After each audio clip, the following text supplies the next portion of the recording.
একই দিনে প্রধানমন্ত্রী মুখ্যমন্ত্রীর দ্বারস্থ চাকরিহারা শিক্ষকরা পরীক্ষা দিতে নারাজ। কাল মুখ্যমন্ত্রীর দরবারে চাকরিহারারা প্রধানমন্ত্রীর সঙ্গে দেখা করারও আবেদন জানিয়েছেন তারা। মুখ্যমন্ত্রীর হস্তক্ষেপ দাবি করছেন। আগামীকাল কালীঘাটে মুখ্যমন্ত্রীর বাড়িতে যাওয়ার ঘোষণা করেছেন তারা। মুখ্যমন্ত্রীর বাড়িতে গিয়ে আবেদনের ঘোষণা এসএলএসটি শিক্ষকদের। আলিপুরদুয়ারের প্রধানমন্ত্রীর সঙ্গে দেখা করতে চান চাকরিহারারা। আরেকদিকে আগামীকালই কালীঘাটে মুখ্যমন্ত্রীর কাছে শিক্ষকদের দরবার।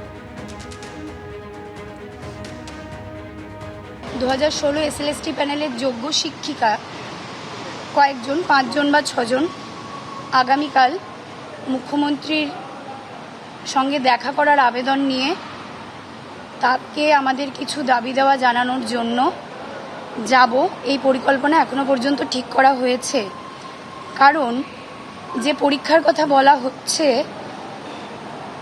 আজ প্রায় 10 বছর পর আমাদের পক্ষে সেটা দেওয়া সম্ভব কিনা সেটুকু একটু মাননীয়াকে আমরা বিচার করতে অনুরোধ করব।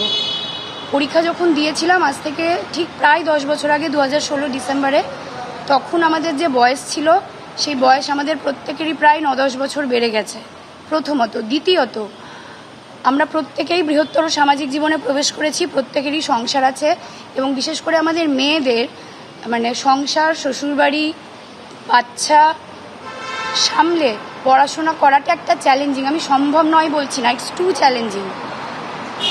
তৃতীয়ত, আমাদের স্কুলেও যেতে হবে, যেহেতু আমরা অ্যাজ পার দ্য MA আমরা এক্সটেনশনে আছি, ডিসেম্বর পর্যন্ত আমাদের স্কুলও করতে হবে। আমরা চাকরিহারা যোগ্য শিক্ষক শিক্ষিকা এবং শিক্ষাকর্মী যারা রয়েছে তাদের একাংশ আমাদের আলিপুরদুয়ারে যারা রয়েছে বা কুচবিহার ডিস্ট্রিক্ট রয়েছে তারা কিছুজন মিলে চেষ্টা করেছি।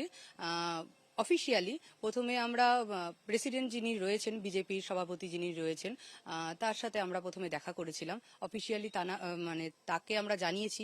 পরবর্তীতে আমরা মনোজ টিগ্গা স্যার যিনি রয়েছেন, MP স্যার, তার সাথে আমরা কথা বলেছি। যথেষ্ট পজিটিভভাবে আমরা বুঝতে পেরেছিলাম যে আমরা যেটা জানাতে চেয়েছিলাম, আমাদের প্রথম ফার্স্ট অ্যান্ড ফরমোস্ট যেটা আমাদের মেন উদ্দেশ্য যেটা বলতে পারি আমরা, সেটা ছিল ওনার সাথে 5 মিনিট আমরা স্টেজে একটু কথা বলতে চাইছিলাম, যে কোনোভাবে যদি ওনাদের মাধ্যমে আমরা সুযোগটা পেতে পারি।